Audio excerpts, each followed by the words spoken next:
Kaninang alas 2 ng umaga, yung low pressure area na minomonitor natin sa kanluran ng Northern Luzon ay isa ng ganap na bagyo na may local name na Lani. Huli itong namataan sa layong 315 kilometers kanluran ng Sinait, Ilocos Sur at taglay nito ay lakas ng hangin na 45 kilometers per hour malapit sa sentro at bugso ng hangin na umaabot sa 55 kilometers per hour. Ito ay kumikilos pakanluran sa bilis na 15 kilometers per hour at palayo nga po yung pagkilos nito sa anumang bahagi ng ating kalupaan. Ngunit ngayong araw ay magdadala pa rin po ito ng mga pag-ulan sa malaking bahagi ng Northern Luzon. Samantala, ang southwest monsoon o habagat naman ay patuloy pa rin umiiral dito sa Central at Southern Luzon and magdadala pa rin ito ng maulap na halangitan at mga pag-ulan dito sa buong bahagi ng Central Luzon, maging sa area din ng Calabarzon at dito sa bahagi ng Metro Manila. And yung mga pag-ulan po na dala ni Bagyong Lani at also ng habagat ay posible pa rin pong magdulot ng mga hanggang sa malalakas na pag-ulan, kaya doble ingat pa rin para sa ating mga kababayan sa banta ng mga pagbaha at pagguho ng lupa.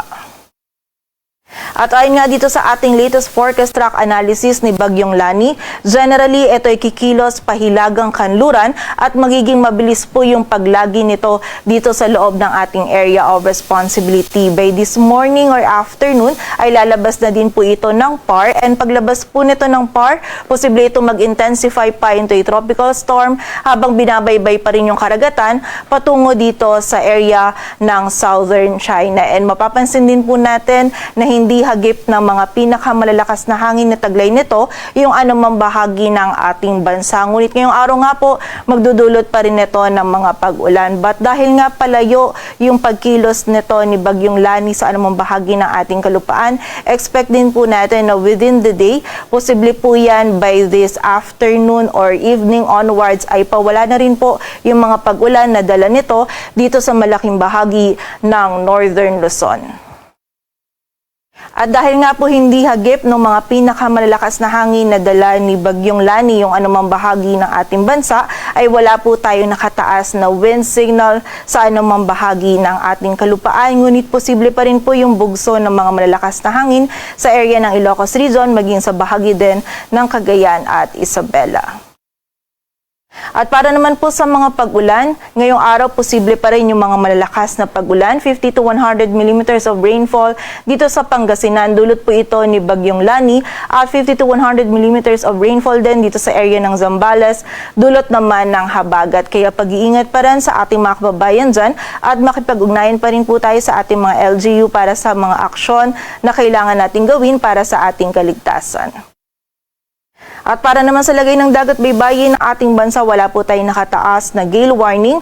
Ngunit iba yung pag-iingat pa rin para sa mga kababayan natin na maglalayag dito sa may western seaboards ng Northern Luzon, sapagkat magiging maalon po or katamtaman hanggang sa maalon po yung lagay ng ating karagatan.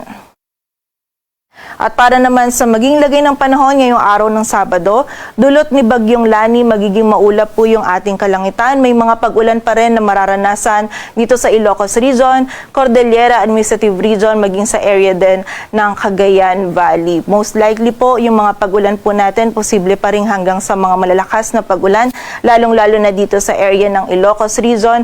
Kaya pag-iingat pa rin sa mga kababayan natin. And ine-expect nga po natin, dahil palayo si Bagyong Lani dito sa anumang bahagi ng ating kalupaan, most likely po simula mamayang hapon or gabi ay pawala na rin po yung mga pag-ulan na dala nito ni Bagyong Lani dito sa malaking area ng Northern Luzon.